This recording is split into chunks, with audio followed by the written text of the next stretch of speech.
Christmas கொண்டாட்டங்களை முன்னிட்டு வரும் டிசம்பர் 23 மற்றும் 24 தேதிகளில் தேசிய நெடுஞ்சாலைகளில் பயணிப்பவர்களுக்கு டோல் கட்டண விலக்கு அளிக்கப்படுகிறது.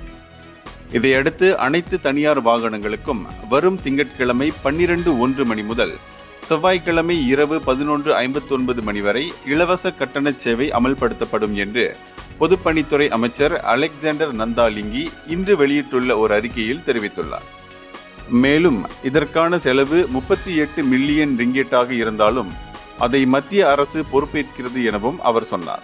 குறிப்பாக கிறிஸ்தவர்கள் இந்த சலுகையை பயன்படுத்தி தமது கொண்டாட்டங்களை அனுபவிக்க ஒரு வாய்ப்பை வழங்கும் என்று எதிர்பார்க்கப்படுகிறது எனவும் அவர் தெரிவித்தார்.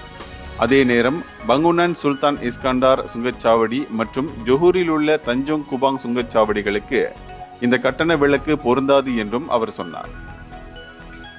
இந்தியர்களின் இதய குரல் மக்களோசை.